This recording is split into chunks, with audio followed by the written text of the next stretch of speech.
유동규 고발은 네. 오늘 10시에 10시에 소통관에서 네, 기자회견을 하셨군요. 했고 네, 오늘 오후에 바로 들어오셨군요. 고발장은 접수를 네. 합니다. 네. 그래서 이제 유동규 씨 얘기가 나왔으니까 요즘 보니까 유동규 씨 그 홍준표 네, 후보 선거에 가서 막 또 뭐라 하더라고요. 네, 네, 근데 네. 참 그 말 들어보면서 참 황당하다는 네. 생각이 들었는데요. 네, 네. 아니 누가 지금 아니 연평대 새우 그거 막 얘기한 거 누가 그렇게 한 겁니까? 그러니까요. 윤석열이 네. 한 걸 가져다가 왜 우성은 여기다가 수첩에 나왔던 거잖아요. 어처구니가 없습니다, 네, 진짜. 네, 네. 자 김용 네. 전 민주연구원 부원장 얘기를 해야 될 것 같은데 네. 지금 그러니까 이재명 대표가 네. 전 대표죠. 민주당 대선의 예비 경선에 참여한 2021년 4월부터 6월, 네. 8월이군요. 4월부터 8월. 네. 유동규 전 성남도시개발공사 기획본부장 네. 그리고 정민영 변호사 등과 공모해서 내용이 이렇습니다. 지금 김 부원장이 남욱 변호사로부터 불법 선거자금 8억 4,700만 원을 수수한 혐의라고 네. 지금 검찰이 기소를 한 거고. 네. 근데 여기에 이게 유동규의 용도 사기 사건 이게 또 무슨 말이에요? 용도 사기 사건 이 말이 무슨 말이에요? 그러니까 지금 항소심에서 이제 형이 유죄가 된 게 예. 세 차례에 걸쳐 가지고 한 8억 정도를 이제 수술을 했다. 예. 2억 정도 수술을 했다. 이런 거거든요. 지금 그렇죠. 유죄 선고가 된 것은. 예. 근데 실질적으로 공소장 기재 내용은 상당한 금액을 계속해서 예. 이제 2013-14년도부터 예. 유동규가 이제 김용 부원장에게 돈을 전달했다는 내용인데 그런 부분들은 대부분 주장이죠, 주장. 네네 예. 주장이고 예. 기소도 되었는데 예. 그 부분은 무죄 선고를 받았거든요. 아, 그 부분은 무죄가 네네, 나왔군요. 무죄 선고를 받았는데 예. 저희가 예. 지금 이런 용도 사기라고 주장하는 이유가 뭐냐면 예. 2013년도부터 해서 유동규가 남욱으로부터 상당한 금원들을 받았습니다. 음. 상당한 금원들을 받았고 남욱으로부터 유동규가 받은 거군요. 네네 그러니까. 돈을 이제 네. 남욱으로부터 해서 전달을 해서 이렇게 받았는데 예. 그 부분들이 본인이 이제 갑자기 뜬금없이 김용 부원장과 정진상 실장에게 전달했다 이렇게 주장을 하는 거예요. 그리고 특히 2011년도에 이제 그 대선 경선 과정에서 예. 대선 경선 과정에서 이제 경선 자금이 필요하다 예. 이런 연락을 자기가 받아가지고 남욱에게 이제 그런 경선용으로 경선 자금이 필요하니까 돈을 이렇게 좀 모아달라 예. 이렇게 유동규가 남욱에 그렇게 얘기했다는 건가요? 네네 예. 그렇습니다. 그런데 실질적으로 이거는 저희가 판단하기로는 예. 유동규가 상당한 금원이 필요했고 본인이 소비한 것도 많고 하기 때문에 그 당시에 대선 자금이라는 목적으로 남욱을 속여서 아. 편취를 해서 본인이 사용하고 전혀 전달하지 않았는데 이제 본인이 어떤 예. 재책이라든지 예. 이런 것 때문에 경선 자금으로 전달을 했다. 이렇게 검찰에서 진술을 했다. 저희는 그렇게 판단을 하고 있는 겁니다. 그래서 그걸 용도 사기라고 표현하시는군요. 네. 예. 이게 뭐 정치 자금을 목적으로 남욱으로 받은 게 아니라 예. 실질적으로는 본인이 소비하기 위한 금원인데 그거를 이제 남욱에게 뭐 본인이 쓰니까 돈 달라고 하면 남욱이 줄 리가 없잖아요. 안 주겠죠, 당연히. 네, 뭐 왜 이유도 그러죠? 없고 남욱이 예, 예, 그러니까 이게 이제 유력 대선 자금이다 이러면서 이제 얘기를 유력 한 거군요. 대통령 당선 가능성이 오. 크고 한 이제 이재명 후보의 그런 경선 자금에 필요하니까 해달라고 하니까 예, 예. 그렇게 해서 저희는 소비했다 이렇게 판단한 겁니다. 그래서 객관적인 증거들도 그런 내용들이 더 합당한 증거들이 너무 많이 나왔고요. 네. 그러니까 변호사님 말씀은 네. 그러니까 유동규가 남욱에게 돈을 받으면서 이게 대선 경선 자금이라고 속여서 받은 거고 네, 그걸 네, 편취해서 네. 본인이 네, 개인적으로 네. 썼다 네, 이렇게 네, 지금 네. 말씀을 하시는 네, 거잖아요. 네, 네, 네. 근데 네. 지금 사건 전말을 보면 네. 유동규의 진술밖에 없어요. 증거가 없잖아요. 맞습니다. 네. 그 물적 증거는 지금 전혀 없는 상태고 없습니다. 유동규의 네. 진술만 있는데 전체적인 내용을 한번 짚어보고 핵심적인 내용도 한번 짚어보도록 하겠습니다. 표가 네. 아마 준비되어 있는 것 같은데 한번 보여줘. 예, 요겁니다. 네. 한번 설명 좀 부탁드리겠습니다. 그러니까 저희는 지금 이 사건이 정말 중요한 사건이잖아요. 예, 그렇죠. 정치자금 위반이 있고 정말 어떻게 보면 대장동 사업과도 관련돼 있는 맞습니다. 대한민국 전체 온 국민이 관심을 가지는 사건인데 예. 불구하고 객관적인 증거가 없습니다. 없어요. 물증이 오직 없어요. 물증이. 유동규의 진술만이 네, 그것만 있는 남아 있죠. 증거인데 네. 지금 유동규가 금원을 수령한 그런 과정에 있어서의 증거들은 다 나왔거든요. 아, 그건 증거로 있군요. 네, 그러니까. 그러니까 남욱으로부터 해서 또 이몽주라는 사람을 통해서 정민용을 통해서 유동규에게 이렇게 금원이 전달되는. 전달돼서 유동규가 받았던 그런 증거들은 뭐 신용카드 사용 내역이라든지 예. 통신 자료라든지 예.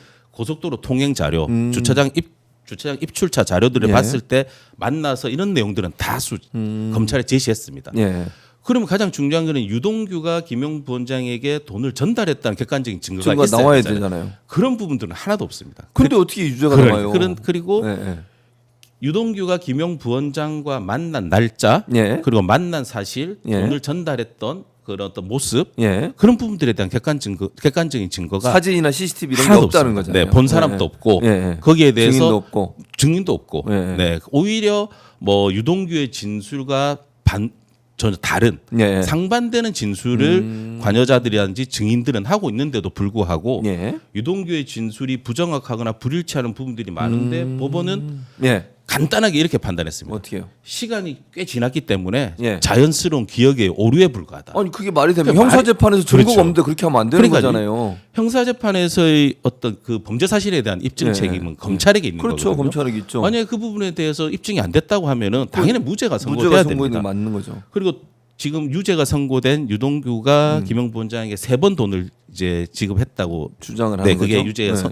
유죄가 선고가 됐는데 네, 내용이. 그 3번의 시기에 대해서도 정확하게 진술한 적이 없습니다. 네. 근데 어떻게 재판부는 보통 그렇게 큰 금원을 지급을 한다고 하면은 예. 언제 지급했는지 그렇죠. 지급했을 때 구체적인 상황은 기억해야 되는 게 해야죠. 일반적이잖아요. 아, 일반적으로 그냥 그렇죠. 뭐 1, 2만 원 빌려주는 게 아니라 예, 예, 예. 몇 억의 돈을 정말 이례적으로 자기가 현금으로 그렇죠. 이렇게 전달을 하는 건데 예. 그러면 그게 또 오래된 것도 아니에요. 2021년도에 지급했던 거를 그러니까요. 2022년도에 조사받으면서 예. 기억이 안 난다. 이게 예. 너무 오래돼가지고 자연스러운 기억이 오르다. 이게 오히려 더 비상식적인 거잖아요. 이게. 아니 그러니까 잠깐 그러니까 지금 말씀드린 건 뭔 네. 생각이 난 줄 아세요? 네. 이재명 전 대표한테 김 누구시죠? 그 차장 있잖아요. 갑자기 성함이 생각이 안 나요. 네네네네. 돌아가신 분. 아, 네네네네. 그분 김- 기억 못 네네네네. 한다고 김- 그거 가지고 네네네네. 그거 가지고 유죄를 그렇죠. 때려 1심에서 맞습니다. 그랬었잖아요. 네네네네. 그래놓고 기억을 못 한다고. 지금 이건 또 너무 황당하게 반대로 얘기하고 있네요. 또. 그런데 또 2013년도에 유동규가 뭐 남욱으로 돈을 받은 거 예. 그 부분을 또 김용 정진상 실장에게 전달했다고 하면서 말하는 거는 너무 자세히 다 기억해요. 선택적 기억입니까? 그러니까 뭡니까 이게 지금? 오히려 2013년도의 기억이면 9년이 지난. 그러니까 그건 훨씬 오래된 기억하면서 거는 기억을 하는 사소한 것까지 다 기억을 하는데. 3년 전 거 기억 못 한다고요? 네네네. 3년도도 아닙니다. 2021년도에 21년. 지금 걸 2022년도 조사받을 그럼 때. 1년이잖아요. 그렇죠. 1년 한 6개월 정도. 근데 이걸 어떻게 받아들이냐고요, 그러니까 증거로. 그래, 이해를 할 수가 없는 그런 사건입니다. 그리고 예. 정영학 녹취록에도 예, 정영아. 뭐 어디에도 이재명 대표, 김용 부원장, 정진상 실장 이름은 전혀 언급된 바가 없습니다. 네, 언급된 바가 없고 예. 유동규도 갑자기 그런 내용이 없다가 예. 2021년도 이후부터 해가지고 갑자기 구체적인 이재명 측이라고 하면서 네. 이제 뭔가 얘기를 진술을 조금씩 바꿔가기 시작을 했거든요. 그렇다고 하면 너무 이게 유동규의 진술은 계속해서 바뀌어가고 있고 예. 일관되지 않고 예. 거기에 그 유동규의 진술을 뒷받침하는 객관적인 증거는 전혀 없고 예. 오히려 관련자들과 증인들은 유동규의 진술과 다른 진술 예. 유동규가 얘기한 거에 대해서 나는 기억나지 않는다. 난 그런 적이 없다. 이렇게 진술하는데도 불구하고 예. 오히려 기억의 오류라는 이유로 유동규의 진술은 신빙성이 있다. 그렇기 때문에 유죄를 선고한 거. 이건 정말 저는 문제가 있는 판결이라고 생각을 하거든요. 저희는 이 재판은 예. 전형적인 이재명 대표를 잡기 위한 이재명 후보를 잡기 위한 정치 검찰의 조작 사건이라고 저희는 정의합니다. 정말. 네, 이건. 그러면 이제 네. 오 변호사님 조작 사건이라고 말씀하셨으니까 네, 네. 이 조작을 통해서 유동규가 얻을 수 있는 이익은 뭐예요? 만약 조작이 됐다고 네, 하면. 저 혹시 아까 표 한 번만 다시 한번 보여주실래요? 표를 한번 또 네, 네, 보시면은 네. 자 유동규 아까 말씀드린 2013년도 관련된 부분들이라든지 예. 그 남욱으로부터 돈을 받은 부분들에 대해서 거의 뭐 유동규는 지금 처벌받은 게 없어요. 네. 그렇죠. 네. 지금도 나와 있는 네, 상태잖아요. 지금도 나와 구속도 있고 안돼 지금 있고. 예. 김용 부원장과의 사건에서는 또 무죄를 받았어요. 무죄 받았어요. 맞아요, 맞아요. 그것도 그랬죠. 법원에서 검찰에게 공소장 변경하라. 예, 변경하라고 했는데도 1심에서부터 예. 법원에서 지적을 했는데도 검찰에서 공소장 변경을 안 해요. 안 해요. 이런 경우는 저는 처음 보거든요. 근데도 또 판사는 넘어가요, 그거를? 근데 이제 판사는 이제 검사가 공소장 변경을 안 하면은 그냥 그 공소장에 있는 내용으로 내용만. 판단을 해야 되기 때문에 그거는 뭐 어쩔 수 없다고 없는 치더라도 거고. 예, 예, 예. 보통 검찰은 자기들이 기소를 했으면은 공소 유지를 위해서 예. 처벌을 받게 하기 위해서 예. 공소장을 변경하고 만약에 자기 주장이 맞다고 하면 유동규에 대해서 말씀하시는군요. 네네네 유동규에 대해서 말씀드리는 겁니다. 예, 예. 네, 그래서 무죄를 받았단 말이에요. 그럼 검찰이 일부러 봐주려는 의도가 있었다는 네, 네. 의식이 의심이 그렇게 저희는 받아들일 수밖에 없는 네. 거죠. 그러니까 법원이 판단할 땐 좀 네. 문제가 있으니까 네네네. 유동규 그 범죄 사실을 좀 더 다르게 표현하면 네, 우리가 네, 유죄를 네, 내릴 수 있다라는 건데 안 하는 거잖아요. 한마디로 이제 그런 내용입니다. 검찰에서는 유동규가 돈을 받은 걸로 기소를 했어요. 이제 예, 예. 뇌물을 받은 사람으로. 그렇죠. 근데 판단해 봤을 때는 유동규가 돈을 받은 게 아니라 남욱하고 이렇게 같이 해서 공유한 걸로 보인다. 예, 예, 예. 그럼 공여자로 공소장을 변경하라. 그러면 처벌이 가능한가요? 그러면 처벌은 가능한데 아. 그런 물론 저희는 이제 받은 사실이 없기 때문에 예. 그거는 뭐 저희 주장하고는 별개지만 예. 그렇다고 하더라도 유동규의 주장에 따르면 그렇다고 하면 변경을 해야 되잖아요. 그렇죠. 그게 일반적이고 상식적인 자기가 검찰의 받아서 줬으니까. 네, 검찰의 역할이고. 예. 그런데 공소장 변경이 없어가지고 예. 그냥 무죄 선고돼요. 네, 이런 상황이고 예. 또 지금 그 세 번째 나오는 게 2021년도 유원홀딩스 11억 8천만 원 예. 뇌물성 자금 예. 이게 뭡니까? 이제 남욱으로부터 받아가지고 예. 전처 위자료 명목으로 상당 금액을 사용을 지급을 하고 했군요. 사용을 했고 또 이제 그 사실혼의 처와 예. 같이 살 전세 자금으로 또 상당 금액을 사용해서 이게 11억 8천만 원을 뇌물성으로 자금을 받은 거거든요. 예. 이거는 다 드러났어요 재판 과정에서 11억 8천 받아가지고 그런 용도로 사용했던 것도 다 드러났으면. 근데 처벌이 안 돼. 불기소는 이걸 기소를 안 했군요. 그러니까. 이거 자체에 대해서 지금 조사 진행이 안 돼서 저희가 고발을 해서 지금 조사 진행하고 있습니다. 아, 지금 하고 있군요. 제가 경찰청에 유동규의 11억 8천만 원에 대해서 뇌물죄로 고발을 했고 그게 지금 경기 남부청에서 제가 고발인 조사도 마쳤고 참고인 조사도 다 마쳐서 지금 유동규의 소환만 남겨두고 있는 걸로 상태. 제가 오늘 확인했습니다. 네. 그렇군요. 그러니까 이런 혜택들이 네. 있으니까 예. 유동규는 당연히 정치 검찰들이 원하는 대로 진술을 할 수밖에 없는 게 더 예. 일반적이지 않습니까? 네, 그런데 그렇죠. 법원에서는 판단이 유동규가 굳이 김영 부원장에게 불리한 진술을 할 이유가 없다. 이런 이유가 있잖아요. 이런 이유가 있잖아요.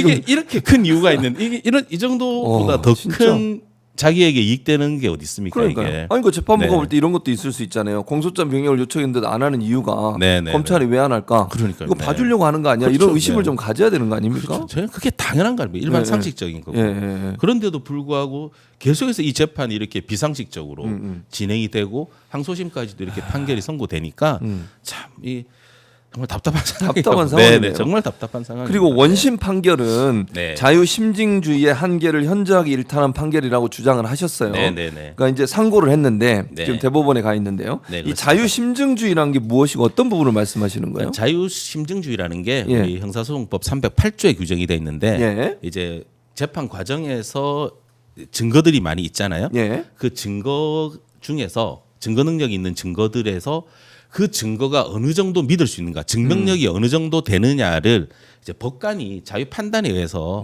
예. 맡기는 게 이제 형소법에 있는 자유심증주의인데 예. 여기서 그 자유심증주의 법관에게 자유에 맡긴다는 게 무조건 네 마음대로 해라 이게 아니거든요. 그건 아니죠. 네, 네. 증거 능력이 있을 때 이 증거의 증명력을 이 증거는 어느 정도 믿을 수 있나 뭐 이런 부분들인데 예. 그렇다고 해가지고 객관적인 과학적 증거를 배척하거나 너무나 분명한 증거고 다른 진술들과 비교해 봤을 때 너무 이게 일관되지 않고 일반적이지 않는 진술들은 배척해야 되는 거거든요. 네, 그런데 지금 사실 인정이 아무리 사실심의 1, 2심의 정권이라고 하더라도 예. 범죄 사실이 인정되는지는 일반인들이 받아들일 수 있는 논리와 예. 경험치, 예. 일반적인 상식에 기초해서 판단을 해야 되는데 그렇죠. 충분한 증명력이 있는 어떤 객관적인 증거들을 예. 아무 별 이유 없이 합리적인 이유 없이 배척하거나 정말 이거는 객관적인 사실에 반하는 증거예요. 이거는 그런데도 불구하고 이거를 받아들여 가지고 판단을 한다. 네. 이거는 자유심증주의 한계를 벗어난 거거든요. 근데 저희가 지금 왜 상고이유서에 자유심증주의 한계를 이탈했다. 네. 이게 상고이유로 적시한 이유가 바로 그런 내용들입니다. 유동규의 진술은 예. 객관적인 증거가 뒷받침하지도 않고 유동규의 진술이 계속해서 변경되면서 일관성도 없고 예. 그리고 무엇보다도 정말 객관적인 과학적 증거인 구글 타임라인과도 네. 완전히 배치되는데도 불구하고 구글 타임라인은 배척하고 예. 오히려 유동규의 진술은 신빙성이 있다고 받아들여 가지고 유죄를 선고했기 때문에 이거는 아무리 판사가 자기가 그 증거 능력의 증명력을 자유 심증주의에 의해서 판단한다고 하더라도 그 네. 한계를 일탈한 거다.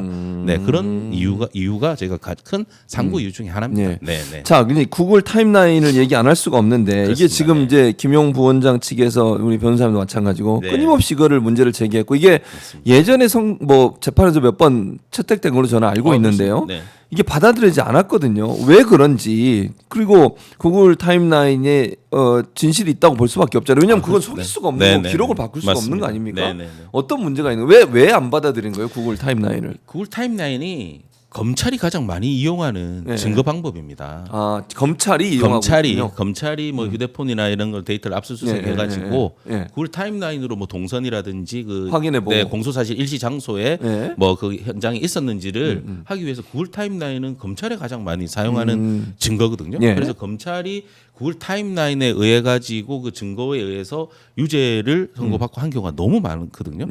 그런데 이것만 유독 이상하게 구글 타임라인이 과학적인 객관적인 증거인 구글 타임라인을 배척을 했는데 구글 타임라인은 보통 사용자가 임의로 업로드하거나 할 수가 없거든요. 할 수가 없죠. 그러니까 동일합니다. 구글 타임라인은. 그리고 원시 데이터 자체는 수정이 불가합니다. 불가능하죠. 빨간 점으로 이렇게 찍히는 거는 뭐 제가 임의로 빨간 점을 찍거나 할 수 없어요. 아니면 임의로 빨간 점을 제가 여기를 갔는데 빨간 점을 삭제하거나 할 수가 없거든요. 원시 데이터를. 그렇기 때문에 무결성이 있습니다. 그렇습니다. 네. 그리고 정확한 이유가 뭐냐면은 이 구글 타임라인에 대한 감정을 제가 한 게 아니에요. 아니죠. 변호인 측이 한 게 아니라 피고인 측이 아무나 임의로 우리 좀 친한 사람 데려와 가지고 한 게 아니에요. 법원에 신청을 해서 법원이 지정한 감정인이 객관적인 감정인이 그 구글 타임라인의 정확성에 대해서 감정을 했는데 감정인 또 오류 가능성이 없다, 정확하다고 판단을 한 겁니다.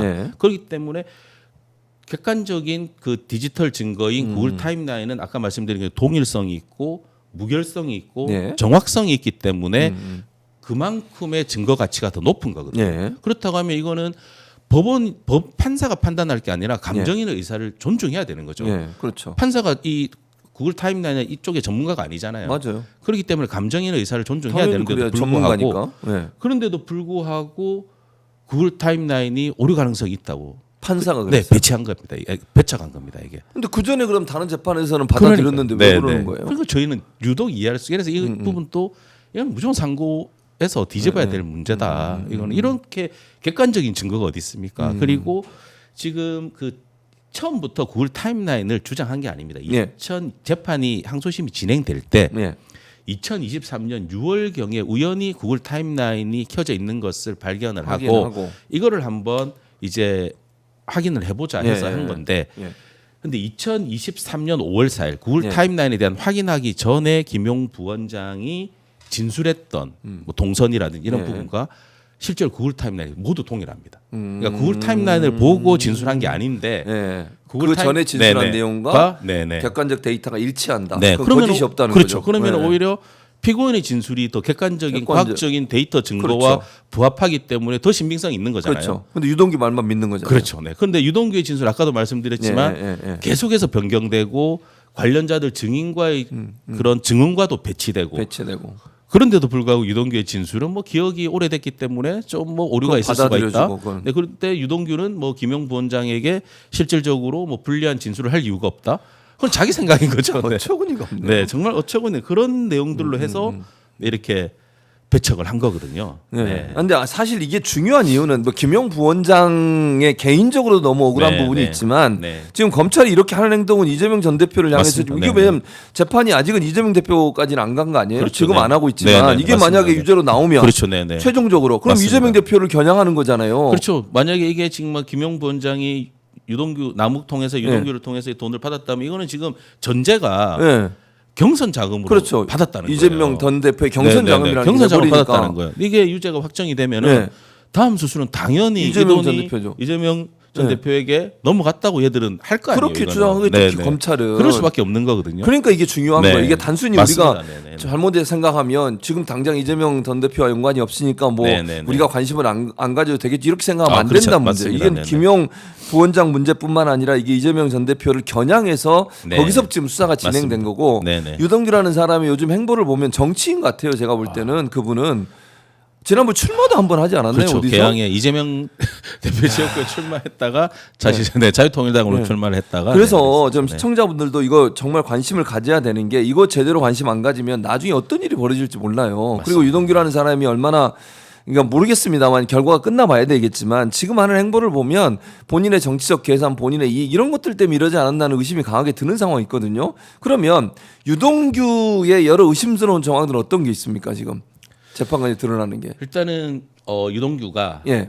2022년 한 10월경부터 해서 갑자기 진술을 바꿨어요. 아 그래요? 네, 네. 유동규가 구속되고 나서 이제 구속기가 만료되고 나서 예. 이제 풀려나서부터 막 진술이 바뀌는 거예요. 예. 이제 그때부터 갑자기 뭐 김용 뭐 본장에게 다 전달했다는 식으로 바뀌고. 그런 식으로. 네.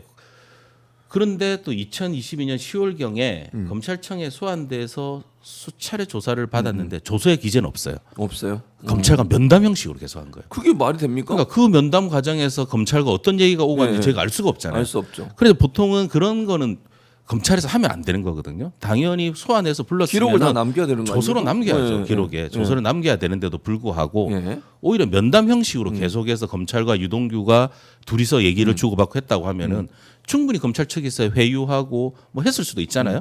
뭐 자기들 원하는 대로 풀어라. 예, 그러면은 우리도 뭐 어떻게 뭐 뭔가 혜택을 주겠다.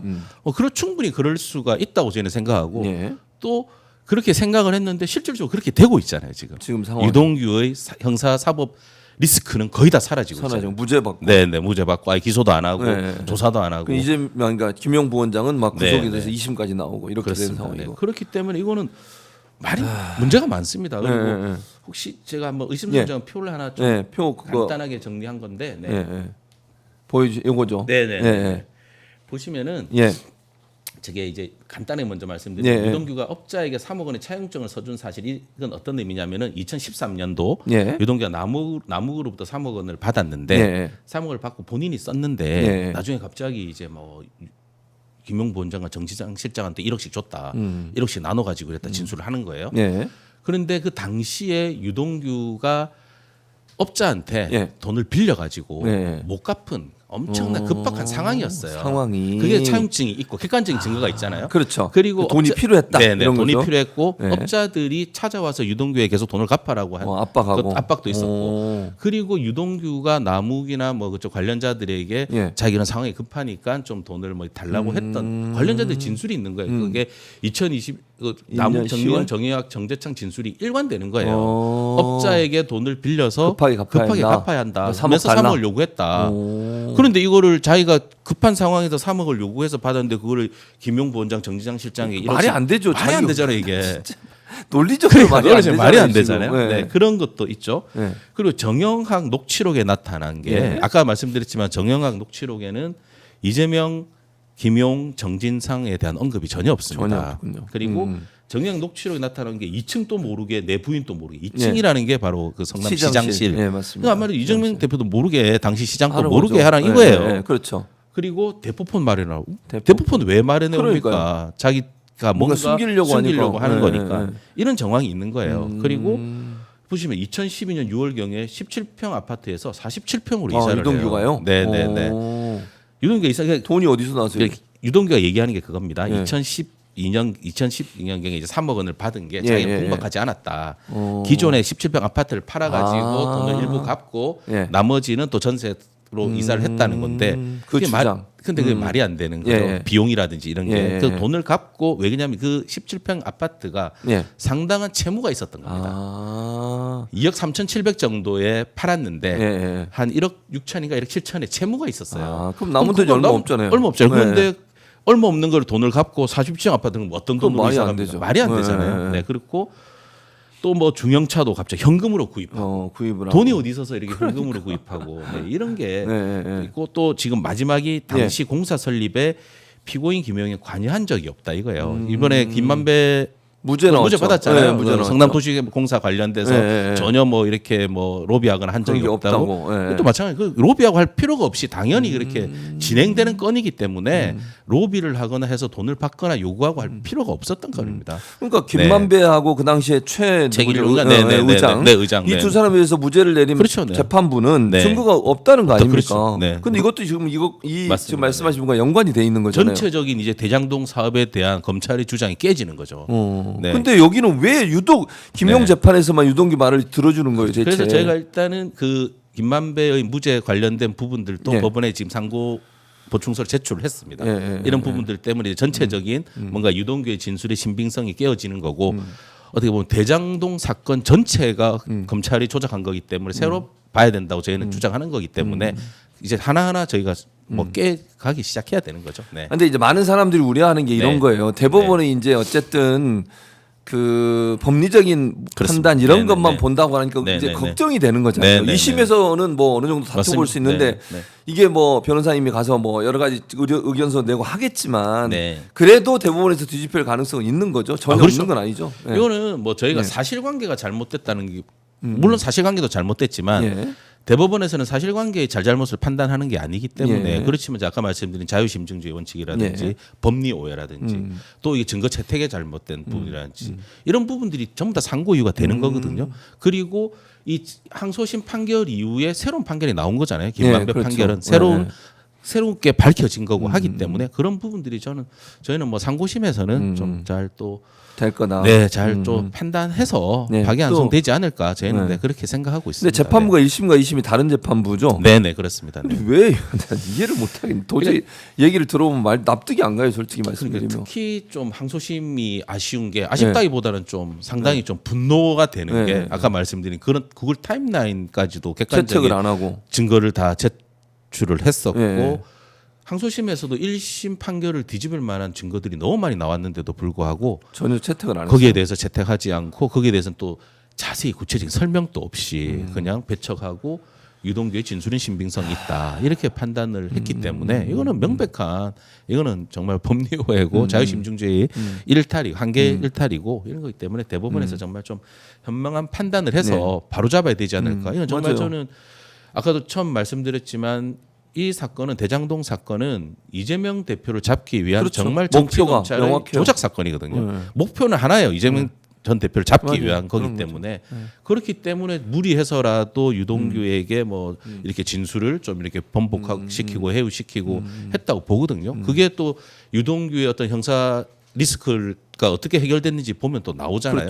그리고 객관적인 데이터 증거를 배척하는 것도 합리적인 어떤 이유 설시 없이 그것도 무리한 판단이거든요. 그런 목적이 있었다. 저희는 그렇게 보고 있습니다. 네. 그러니까 지금 말씀하신 건 이제 여러 이야기들이나 논의를 통해서 유동규의 진술 지금까지 말씀하신 걸 보면 유동규의 진술의 신빙성이 많이 떨어지는 건데 그 진술 하나만 가지고 김용 전 부원장을 구속하고 이걸 두 번째 이제 또 구속을 했습니다. 근데 대법원의 판례도 이게 좀 문제가 있다는 걸 볼 수 있는 판례가 있다면서요. 그렇죠. 대법원도 특히 객관적인 증거가 아니라 진술이 신빙성이 있어서 유죄를 판단하기 위해서는 그 진술의 신빙성이 어느 정도 돼야 되는지를 여기 나오네요. 대법원에 명백한 판례가 있습니다. 법원은 공평하고 공정해야 되고 검사의 공소 사실과 이를 뒷받침하는 증거들에 보이는 여러 불일치, 모순, 의문에는 애써 눈 감으면서 오히려 피고인의 주장과 증거에는 불신의 전제에서 현미경의 잣대로 너무 들이대는 것은 엄격한 증명을 요구하는 것은 형사법을 취할 태도가 아니다. 한마디로 이거는 형사 사건에 있어서 범죄 사실의 입증 책임은 검사에게 있다는 거예요. 당연하죠. 검사 공소 사실을 인정하기 위한 어떤 다른 진술들은 뭐 그렇게 뭐 오류가 있을 수도 있지 이렇게 판단을 하면서 공소 사실에 반하는 증거들은 정말 현미경의 잣대처럼 정확하게 조금 또 모순이 있으면 안 돼. 이렇게 보는 거는 형사법이 취할 태도가 아니다는 거거든요. 그런데 지금 이 사건은 전형적인 거기에 해당하는 거잖아요. 맞아요. 정말 그 김용 부원장이 얘기했던 아까 말씀드렸지만 구글 타임라인을 확인하기 전에 했던 진술과 구글 타임라인에서 드러난 그런 동선이라든지 이게 일치하고 있고 그런데 오히려 유동규의 진술은 피고인들이라든지 증언들의 진술과도 불일치하고 본인의 진술도 뒤집어지고 그런데 유동규의 진술은 너무 이렇게 넓게 받아주고 뭐 그럴 수도 있지 하면서 받아주고 피고인 측 그러니까 김용 부원장 측의 진술은 과학적인 증거까지도 너무 조금 더 오류가 있으면 안 돼. 이거는 무조건 100% 정확해야지만 우리가 받아준다. 지금 이런 태도거든요. 그러니까요. 이거는 명백한 대법원의 판례에도 배척되는 거기 때문에 어긋나는 겁니다. 그러니까 이게 구글 타임라인이 중요한 이유는 유동규가 지금 돈을 전달했다고 하는 그 날짜 그 장소를 김용 부원장이 갔냐 안 갔냐 하잖아요. 그거밖에 방법이 없어요. 지금. 왜냐하면 증거는 없고 그것도 웃기는 게요. 유동규가 줬다는 거에 대한 증거는 없는데도 그냥 말만 믿고 다 받아주고 김용 부원장은 자기가 지금 증명을 해야 되는 상황이 돼버렸어요. 어떤가 뇌물을 줬다는 사람이 이건 이제 가정이지만 내가 어디서 줬어요. 그러면 이걸 안 받았다는 걸 얘기하려고 자기가 그걸 찾아가요. 이게 무슨 말도 안 되는 주장이냐고요. 그러니까 유동규가 아까 좀 말씀드린 처음부터 몇 월 며칠 날 돈을 줬다 이렇게 바꿨잖아 자꾸. 지적한 게 아니에요. 바꿨고 나중에 최종적으로 특정을 하고 나서 특정이 돼야지 저희도 그렇죠. 피고인 측에서도 이제 알리바이를 입증할 거 아니에요. 그렇죠. 특정이 되고 나서 이제 그날의 동선이라든지 타임라인을 확인해 보니까 먼저 지금 2021년 5월 3일 날 유언홀딩스에서 이제 그 1억을 수수했다고 유죄를 선고받았는데 타임라인에는 그 근처에 간 적이 없어요. 그 시간에 그날 그러니까 김용 부원장이 유언홀딩스를 방문한 거는 2021년 3월 24일이 마지막이에요. 근데 그거는 방문했다고 인정을 했어요. 근데 그 이후에는 유언홀딩스에 방문한 적도 없고 구글 타임라인에도 3월 24일에는 유언홀딩스 방문한 게 원시 데이터가 찍혀 있습니다. 그런데 그 이후에는 방문한 적이 없어요. 그러니까요. 그런데 5월 3일 날 유언홀딩스 가서 1억을 받았다? 귀신이 받은 거예요? 말도 안 되는 소리예요. 말이 안 되는 거잖아요, 이게. 그리고 시간과 이런 것도 유동규 진술이 왔다 갔다 해요. 처음에는 뭐 낮 시간에 받았다고 줬다고 했는데 또 확인해 보니까 유동규가 그때 정민용하고 계속 골프 치고 있었어요. 진짜. 그러면서 갑자기 뭐 6시 이후에 줬다? 시간도 바뀌고 그런 것도 많이 바뀌었습니다. 그리고 6월 8일 날 이제 3억 수수했다고 하는 건데 거기도 유동규가 진술한 장소에는 원시 데이터가 안 찍힙니다. 김용 부원장이 유동규를 만났다고는 인정을 했는데 김용 부원장이 만났다고 진술한 곳과 타임라인이 일치합니다. 그럼 오히려 김용 부원장 진술이 더 신빙성 있는 거잖아요. 맞아요. 그리고 마지막에는 정확한 일시도 아니고 6월 말에서 7월 초 조금 범위가 넓은데 애매한데 거기서 2억을 저기 그 지금 현재 신 경기도청 저 거기 북측 도로에서 전달을 했다는 광교 건데. 쪽에. 네네 광교 쪽에. 근데 6월 20일부터 7월 10일 사이까지 타임라인을 찍어도 없습니다. 간 적이 없습니다. 그런데다가 또 특히 세 번째 금은 2억을 수수했다는 부분은 유동규의 법정에서 2억을 자기가 쇼핑백에 담아가지고 상당한 15분 거리를 걸어가지고 여기다 집어넣어. 아니 외투 안에다. 이게 시원했잖아요. 상식적으로 이게 말이 안 되잖아요. 이게 누가 보더라도 되죠. 이게 그런데 이거를 유동규의 진술이 신빙성이 있다고 유죄를 선고한다? 이거는 정말로 이거는 정치적인 목적에 그런 정치 검찰의 조작 수사에서 조작 기소한 것을 사법부가 바로 잡아야 되는데 오히려 거기에 편승해가지고 그렇게 정치 검찰의 논리를 그대로 받아들인 것밖에로는 볼 수가 없습니다. 그러니까 사실 이게 아까 잠깐 언급해 주셨는데 이재명 전 대표가 지금 대선에 다시 출마를 해서 경쟁을 하고 있는데 대장동에 잘 모르는 분들은요. 이게 2심까지 유죄가 나오는 바람에 김용 전 부원장이 이러니까 이재명 대표도 뭐 연관이 있는 게 아닌가 이런 막 헛소문이 퍼져 나가고 있어요. 그리고 이거를 보수 진영이나 이런 데서 계속 활용을 하잖아요. 극우 매체나 이런 데는 막 마치 이재명 전 대표가 연관돼 있는 것처럼. 그러니까 시청자분들이나 우리 이제 민주당 지지하시는 분들은 이걸 제대로 잘 알고 있어야 대응을 하는 거예요. 누가 옆에서 얘기하다가 뭐 이재명 전 대표 또 대장동 관련돼서 또 재판 받는 거 아니야 이러면 뭐 얘기를 해야 될 거 아니에요. 이게 얼마나 잘못된 건지 지금 이 재판의 양상을 보면 도저히 납득이 안 가는 상황인 거잖아요. 그렇습니다. 그리고 한명숙 전 총리 건과 거의 유사해요. 유사합니다. 네, 맞습니다. 그 유사하다는 점은 결국 검찰이 이 소위 이제 유동규나 아니면 이 피의자죠. 피의자를 회유하고 또 김성태도 마찬가지 개념이잖아요. 지금. 그러니까 이재명 전 대표 주변에 있는 여러 일들을 수사하는 과정에서 검찰이 그런 회유를 했지 않았나는 의심이 너무 강하게 든다는 거죠. 그러니까 지금 변호사님도 보면서 이게 한명숙 총리 전 총리 사건과도 거의 유사하다고 보시는 거죠. 봅니다. 저는 그러니까 한마디로 이거는 정치 검찰이 목적을 가지고 자기들이 사건을 만든 건이에요. 이거는 그 목적은 단 하나 이재명 대표를 잡기 위해서. 그 목적 외에는 없습니다. 이거는. 참. 또 이게 왜냐하면 1기 대장동 수사팀에서는 별 문제 없이 넘어갔던 거예요. 그런데 정권이 교체되고 윤석열로 바뀌고 갑자기 2020년 7월부터 2기 수사팀이 들어서면서부터 상황이 이렇게 바뀌기 시작한 거거든요. 유동규의 진술도 약간 바뀌고 유동규 진술 그때부터 바뀐 남욱도 마찬가지죠. 남욱도 그렇죠. 약간 진술이 바뀌고 이랬죠. 그렇다면 이거는 뻔한 거 아니겠습니까? 처음에 진술한 게 오히려 더 신빙성이 있고 다른 목적 없이 한 건데 수사팀이 바뀌고 아까도 말씀드린 것처럼 계속해서 조서 작성 안 하고 면담하고 유동규는 자기의 사법 리스크를 계속해서 피해가고 있고 그렇다면 누가 보더라도 이거는 유동규의 진술을 그대로 믿을 수 있나 이런 의문을 가져야 되는 게 당연한 거잖아요. 참 답답합니다. 자, 그럼 앞으로 이제 이 사건 계속 이제 대법원 지금 심리가 되고 있는 상황이니까 어떻게 대응해 나가실 계획이세요? 뭐 저희가 일단 상고 유서 제출은 다 했고 상당히 자세히 그리고 오늘 말씀드린 바와 같이 항소심 판단은 원심 판단은 판결은 문제가 있다. 네. 자유심증주의도 명백하게 일탈을 했고 네. 과학 법칙에도 반하고 그리고 아까 말씀드린 대법원의 종전 판례 우리 형사법의 대원칙은 무죄 추정의 원칙입니다. 그렇습니다. 그리고 범죄 사실에 대한 입증 책임은 검사에게 있습니다. 있는 거죠. 그것도 입증 책임의 정도가 의심의 여지가 없을 정도로 어느 정도 합리적인 의심의 맞습니다. 여지가 없을 정도로 입증이 돼야지만 유죄를 선고할 수가 있습니다. 그렇습니다. 그런데 자유심증주의 한계 당연히 일탈했죠. 과학 증거 배척하고 신빙성이 없는 유동규의 진술은 신빙성 있다고 판단을 했고 이렇다고 하면 이거는 명백히 파기돼야 된다고 저희는 보거든요. 그리고 속에서 강조해서 말씀드린 게 유동규가 처음부터 금온을 수령하고 지급한 일자를 제대로 특정 못했어요.